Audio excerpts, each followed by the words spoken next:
Зомнолыг үтсэн жав, зөвлөд тэгэлсэн сэрэтэр. Найруулсан чимэд зургийг авсан Сүхбаатар. Хөгжмийг эрхэлсэн Дамжин сүрэн хянам зөвлөсөн Нямбу.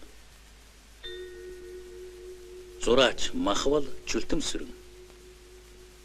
Дууны найруулагч Самбу Норжмо. Тайлбарыг үтсэн чимэд тайлбарыг үнсэн Гүнга. Зурагчин Отгон Тэнгэр Очирбат. Туслах найруулагч Баасанхүү эвлүүлэгч Наранцэцэг. Нүүр хувиргагч Найданжив, тайз засалч Баттулга. Хувцсны эрхлэгч Самдан Нямцэрэг. Зохион байгуулагч Мөнхбаатар, зургийн Дардас Цэрэг. Бүгд найрамдах Монгол Ард улсын хөтөлмөрийн гавьяаны улаан түгэн одон тэмдэгт Монгол кино студи 1989 он.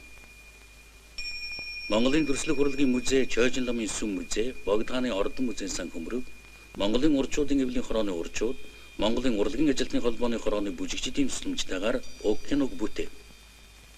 Төгсөв.